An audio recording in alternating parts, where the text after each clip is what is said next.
Et coucou, c'est Jasmin. Bonjour, bonjour. Bon, je parle un peu fort, les amis, parce que mes deux caméras sont cassées et du coup, je filme avec mon téléphone. Alors, vous me direz dans les commentaires d'ailleurs si le son est bon et si la vidéo, enfin l'image est belle, les amis. J'espère. Bon, il fait un super temps aujourd'hui.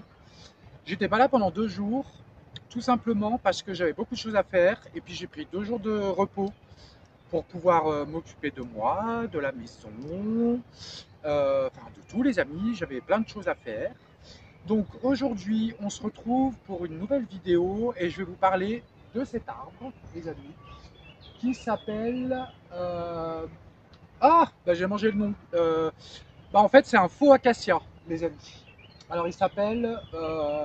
Ah, zut. C'est le robinier. Il s'appelle robinier faux acacia. Alors, je vais vous expliquer comment le reconnaître, comment l'utiliser. Il a une petite contre-indication aussi, je vais vous expliquer laquelle, qui n'est pas très grave, mais il faut le savoir. Et je vais vous donner aussi les confusions possibles, parce qu'il y a deux confusions possibles, et dont une qui est très dangereuse, les amis, et voire quick, à haute dose. Même à très faible dose, c'est très dangereux. Mais vous allez voir, la confusion est vraiment très simple et vous, normalement, vous ne pouvez pas vous tromper. Alors, pour déjà vous dire, cet arbre fait partie de la famille des fabacées. Les amis, on en a déjà parlé. C'est la même que ceux des petits pois, de la vesse que je vous ai montré. Je vais vous montrer comment le reconnaître. Alors, déjà, pour le reconnaître facilement, le tronc est souvent en deux parties. C'est-à-dire qu'il y a deux troncs. Il peut y en avoir plusieurs, mais en règle générale, il y a deux troncs. Un tronc, mais il se sépare en deux, ça fait deux troncs. Ensuite, comment il se multiplie? Souvent, on le voit accompagné. Alors là, ils sont derrière, là. On le voit, il y en a plein là derrière. On le voit accompagné souvent en groupe, les amis. Et ce qui est normal, tout simplement parce que ce ne sont pas les graines qui se replantent, c'est les racines en fait qui font des repousses. Vous voyez? Voilà, comme beaucoup de plantes d'ailleurs. Ensuite, comment le reconnaître? Alors c'est très simple, je vais vous montrer. Hop. Alors, je vais essayer de m'approcher un peu, j'espère que je suis bon en caméra parce que j'ai pas le visio moi. Alors voilà la fleur. De toute façon, je vais vous mettre une photo. Alors, c'est très simple. Déjà, la fleur, la sommité fleurie. Alors, vous voyez, il y en a partout là. Euh, à la base, non, on va parler déjà des fleurs. Alors, les fleurs sont comme celles de la famille des fabacées, les amis. Vous avez, je vous ai déjà montré, hein, une grande feuille ici, une grande feuille, pétale, pardon, oh là là, je ne vais pas y arriver aujourd'hui. Une grande pétale ici qui s'appelle l'étendard. Vous avez deux sur le côté plus petites qu'on appelle les ailes.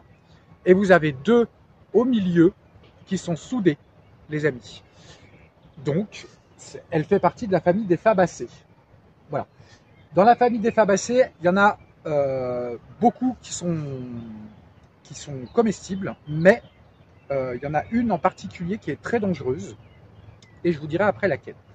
Ensuite, bon, en plus, elle fait des formes de grappes, vous voyez, comme ça. Ça, je vais vous expliquer comment le consommer après. La feuille, c'est très simple. Alors déjà, à la base de la feuille, ici, vous voyez, là où poussent les feuilles, en fait, où partent les feuilles, vous avez des pics dessus. Alors, bon, je ne vais pas vous les montrer, mais je vous mettrai une photo à côté. Et je vais vous montrer une feuille. Hop, bah, j'ai tout arraché. Hop, bah, je vais le garder pour faire un béni. Alors, de toute façon, je vais en ramasser, je vais faire des beignets avec. 1, 2, 3, 4, 5, 6, 7, 8, 9, 10, 11, 12, 13, 14, 15. Vous avez... Alors, c'est une feuille en fait, qui est composée en plusieurs folioles. Elles sont toujours en nombre impair, les amis. 1, 2, 3, 4, 5, 6, 7, 8, 9, 10. Bon là, elle est un peu fermée, mais 10, 11, 12, 13, 14 et 15 en haut. elle est toujours composée comme ça. Pas spécialement par 15 folioles, mais en tous les cas, toujours en nombre impair, les amis. Donc ça, très facile à voir. Ensuite, vous avez le dessus de la feuille, la partie externe, qui est vert foncé, et la partie interne qui est vert blanc, vert, je sais jamais comment on dit les amis, bref.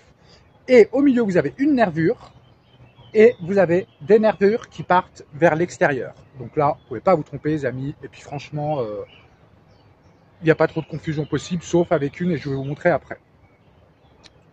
Cette fleur, cette grappe de fleurs est très odorante, ça sent très très bon les amis.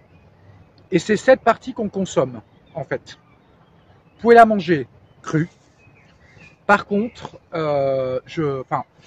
comment dire, vous pouvez la manger crue, mais en grande quantité, elle peut provoquer des vomissements, les amis. Donc, méfiance. Vous pouvez juste, par exemple, en mettre 5-6, comme ça, de fleurs dans la salade. C'est très joli, ça parfume, et vous ne risquez pas de vomir, les amis. Je vous dis, c'est vraiment si vous mangez 5 trucs comme ça, quoi. Vous voyez ce que je veux dire? Donc, c'est à consommer avec modération, et on s'en sert uniquement comme décoration.